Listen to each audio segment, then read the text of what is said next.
அண்மைச் செய்தி கன்னியாகுமரி மாவட்டம் நாகர்கோவில் மாநகராட்சி கட்டுப்பாட்டில் உள்ள வலம்புரிவிளை குப்பை கிடங்கில் பயங்கர தீ விபத்து ஏற்பட்டிருக்கிறது. இதனால் அங்கு புகை மண்டலமாக காட்சியளிக்கக்கூடிய அந்த பதிவை நாம் பார்த்து வருகிறோம்.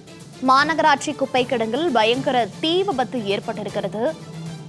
தீயை அணைக்கும் முயற்சியில் தீயணைப்புத் துறையினர் ஈடுபட்டு வருகிறார்கள். புகைமூட்டம் மற்றும் துர்நாற்றம் வீசி வருவதால் சுற்றுவட்டார பகுதிகளில் இருக்கும் பொதுமக்கள் கடும் அவதியடைந்திருக்கிறார்கள்.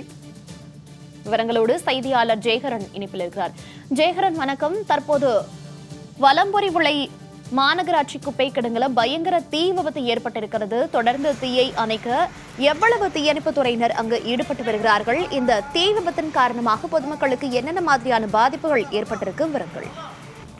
வணக்கம் மோனிகா. அதாவது கன்னியாகுமரி மாவட்டம் நாகர்கோவிலை பொறுத்த வரைக்கும் நாகர்கோவில் மாநகராட்சியினுடைய பகுதிகளில் கிட்டத்தட்ட 3,80,000 மக்கள் வசித்து வருகின்றனர். இந்த பகுதிகளில் உள்ள குப்பைகளை தினசரி தூய்மை பணியாளர்கள் எடுத்து அதனை வாகனங்கள் மூலம் கொண்டு சென்று நாகர்கோவிலினுடைய மையப்பகுதி, செட்டிக்குளத்தில் உள்ள மையப்பகுதி, அதாவது குடியிருப்புகள் நிறைந்த ஒரு பகுதிகளில் குப்பை கிடங்கு மாநகராட்சி சார்பில் வைக்கப்பட்டுள்ளது. இந்த குப்பை கிடங்கு அனைத்து குப்பைகளையும் கொண்டு சேகரித்து வருகின்றனர். மலை போல காட்சி தருகின்ற அளவுக்கு குப்பைகள் குவிந்துள்ளன. அடிக்கடி இந்த குப்பை கிடங்கு இங்கே இருப்பதால் தொற்று நோய்கள் பரவி வருகிறது. அதே போல் இந்த குப்பை கிடங்கை இங்கிருந்து மாற்றி வெளியிடத்துக்கு, ஆள் நடமாட்டம் இல்லாத வெளியிடத்துக்கு, குடியிருப்பு பகுதி இல்லாத பகுதிகளுக்கு கொண்டு செல்ல வேண்டும் என்பதே இப்பகுதி மக்களுடைய கோரிக்கையாக இருந்து வந்தது.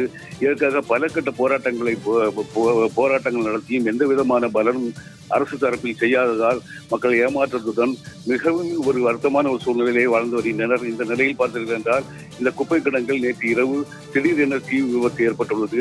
தீ விபத்து ஏற்பட்டு அந்த பகுதி முழுவதுமே பார்த்தீர்கள் என்றால் கண்ணு ஒருத்தருக்கு ஒருத்தர் பார்க்க முடியாத அளவுக்கு புகை மண்டலமாக காட்சியளிக்கிறது. வாகன ஓட்டிகள் சிரமப்பட்டு வருகின்றனர். வீடுகளில் இருப்பவர்கள் வீடுகளில் இருக்க முடியாமல் வீடுகளை விட்டு வெளியேறுகின்ற ஒரு சூழ்நிலை ஏற்பட்டுள்ளது. நாகர்கோவில் மட்டுமல்ல 3 தீயணைப்பு வாகனங்கள், தீயணைப்பு படை வீரர்கள் போராடி தீயை அணைத்து வருகின்றனர். இதற்கு முன்பு 6 மாதத்துக்கு முன்பு இதே ஒரு தீ விபத்து ஏற்பட்ட போது 1 வாரம் போராடி தீயை அணைத்தார்கள். அதே போன்ற ஒரு நிலைதான் இப்போதும் ஏற்பட்டுள்ளதாக கூறப்படுகிறது. மோனிகா, தகவல்களுக்கு நன்றி ஜெயகரன்.